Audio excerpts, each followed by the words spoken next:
তো আমরা চ্যালেঞ্জের মুখে এই জাহাজটা পোর্টে নিয়ে আসছি। জাহাজটা 8 তারিখে প্রথম ফেয়ারে আসে। ঝড় তুফানের ভিতরে আমরা বাজি রেখে ফেয়ারে 17,400 টন ডিসচার্জ করে বাকি মাল নিয়ে আমরা ইনার অ্যাঙ্করেজে আসি 13 তারিখে। 13 তারিখে ইনার অ্যাঙ্করেজে এসে 9,100 টন মাল দিয়ে আমরা 15 তারিখে চ্যালেঞ্জের মুখে পায়রা বন্দর পোর্ট জেটিতে 1630 আওয়ার্সে অবতরণ করি এবং আমরা এখানে নির্বিঘ্নে কাজ করতেছি। ইনশাল্লাহ আমরা দক্ষিণ অঞ্চলের মানুষ এই পায়রা বন্দরকে ঘিরে আমাদের অনেক স্বপ্ন। আজ আমাদের স্বপ্ন পূরণের প্রথম দিন। এই প্রথম দিনে আমরা সবাই এক্সাইটেড। আমরা মাননীয় প্রধানমন্ত্রীকে অন্তঃস্থল থেকে দক্ষিণ অঞ্চলের সকল মানুষের পক্ষ থেকে তার জন্য দোয়া জানাচ্ছি। আমাদের কোম্পানিরও যথেষ্ট আগ্রহ ছিল এবং তিনিও তো যথেষ্ট উৎসাহিত হয়েছিলেন, যার কারণে এত অল্প সময়ের ভিতরে পায়রা পোর্টে আমরা একটা মাদার ভেসেলকে অ্যালং সাইডে আনার জন্য সক্ষম হয়েছি এবং এই ঘটনার জন্য আমরা খুবই উৎফুল্লিত এবং আনন্দিত। সেই সাথে আমাদের কোম্পানি পায়রা পোর্টের ইতিহাসে এটা প্রথম একটা ঘটনা, প্রথম ঘটনার সাক্ষী হতে পেরে আমরাও নিজেদেরকে খুব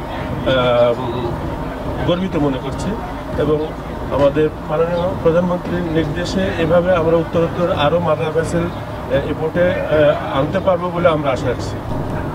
পায়রা বন্দরে প্রথম জাহাজ আসছে, এটা বাংলাদেশের ঐতিহাসিক একটা ঘটনা। যে ঘটনাকে আমরা স্মরণীয় হয়ে আসছি। যে কোম্পানি নিয়ে আসছে এটা হলো ভাইভাই ট্রেডার্স কোম্পানির মালিকের নাম মিস্টার আমিনুল ইসলাম।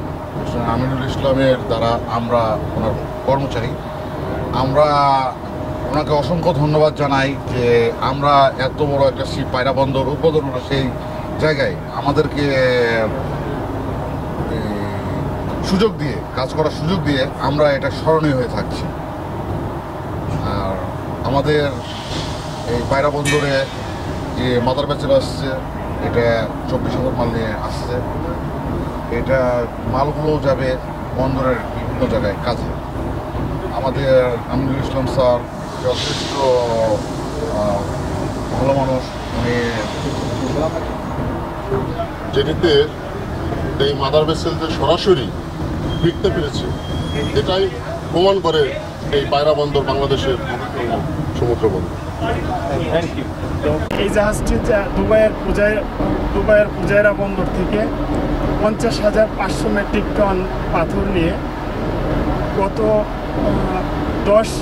10 মে 2024 তারিখে পায়রা বন্দরে আউটার অ্যাঙ্করেজে এসে পৌঁছায়। এখানে 50,500 মেট্রিক টনের মধ্যে আমাদের রামপাল তাপবিদ্যুৎ কেন্দ্রের কিছু কার্গো ছিল, এছাড়াও আমাদের বরিশাল অঞ্চলে আরও আশেপাশে কিছু কার্গো ছিল। গতকালকে 24,000 মেট্রিক টন কার্গো নিয়ে গতকাল বিকেল 4টার সময় এই জাহাজটি পায়রা বন্দরের নিজস্ব যে ফার্স্ট টার্মিনাল জেটি, এই জেটিতে অবতরণ করে এবং গতকালকে 4:30 থেকে কার্গো খালাস প্রক্রিয়া শুরু হয় এবং এই কার্গো খালাসের যে প্রক্রিয়াটা অব্যাহত আছে আজকে সারাদিন চলবে। এর মাধ্যমে পায়রা বন্দরের যে আমাদের ফার্স্ট টার্মিনালের যে জেটির যে পরীক্ষামূলক যে জাহাজের পার্কিংয়ের যে অপারেশন, এটা অত্যন্ত সফলভাবে সম্পন্ন হয়েছে বলে আমরা বলতে পারছি।